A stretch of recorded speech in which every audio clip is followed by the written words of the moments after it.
کہ آپ نے کبھی ایسا شخص دیکھا جس کے پاس کوئی کام کرنے کا موقع تھا مگر اس نے نہیں کیا اور پھر بعد میں اس کام نہ کرنے پر افسوس کرتا رہا؟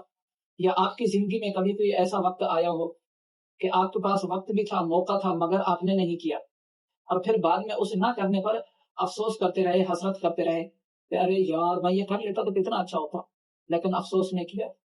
ایسے ہی انسان قیامت کے دن حسرت اور افسوس کرے گا۔ قرآن شریف میں اللہ تعالیٰ نے قیامت کے دن کو یوم الحسرت، حسرت کے دن سے ذکر کیا۔ جب زمین ریزہ ریزہ کر دی جائے گی اور تمہارے رب کا حکم آئے گا اور فرشتے قطار در قطار کھڑے ہوں گے اور اس دن جہنم لائی جائے گی، اس دن آدمی سوچے گا اور اب اس کے لیے سوچنے کا وقت کہاں؟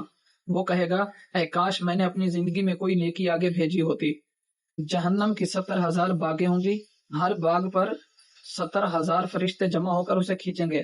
جہنم کی 70,000 لگامیں ہوں گی، یعنی لگام، وہ جوش و غضب میں ہوگی، یہاں تک کہ فرشتے اس کو عرش کے بائیں جانب لائیں گے۔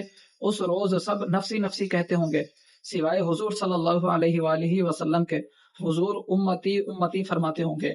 جہنم حضور صلی اللہ علیہ وآلہ وسلم سے عرض کرے گی اے سید عالم صلی اللہ علیہ وآلہ وسلم، آپ کا میرا کیا واسطہ؟ اللہ تعالیٰ نے آپ کو مجھ پر حرام کر دیا۔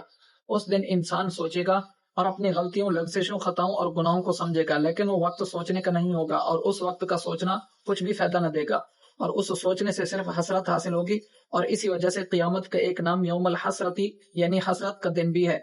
یا لیتنی، کہے گا اے کاش میں نے اپنی زندگی میں کوئی نیکی آگے بھیجی ہوتی، یعنی اپنی زندگی میں آگے بھیجی ہوتی۔ یہاں زندگی سے مراد دنیاوی زندگی ہے یا اخروی زندگی؟ پہلی صورت میں آیت کا مطلب ہے کہ کاش میں دنیاوی زندگی میں کچھ نیکیاں کما کر آگے بھیج دیتا۔ دوسری صورت میں مطلب یہ ہے کہ کاش میں نے اپنی اس دائمی زندگی کے لیے کچھ بھیج دیا ہوتا۔ ساری عمر فانی زندگی کے لیے کمائی کی اور خدا کو یاد نہ کیا۔ کفار کے لیے یہ پچھتانا بھی عذاب ہوگا۔ دنیا میں نیک وکار مومن کا نادم ہونا درجات کی ترقی کا سبب ہے اور گناہ گار مومن کا پچھتانا توبہ ہے، مگر کافر کا قیامت میں پچھتانا محض عذاب ہے۔ فَيَوْمَئِذٍ لَا يُعَذِّبُ عَذَابَهُ أَحَدٌ، تو اس دن اللہ کے عذاب کی طرح کوئی عذاب نہیں دے گا اور اس کے باندھنے کی طرح کوئی نہ باندھے گا۔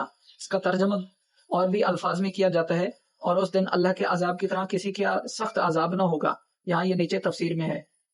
اور اللہ تعالیٰ کے عذاب جیسا شدید سخت عذاب کوئی نہ دے سکے گا اور اللہ تعالیٰ کی گرفت اور قید کی طرح کوئی باندھ نہ سکے گا۔ قید و بند کی صحبتیں، تکلیفیں اس سے بڑھ کر کسی کی نہیں ہوں گی۔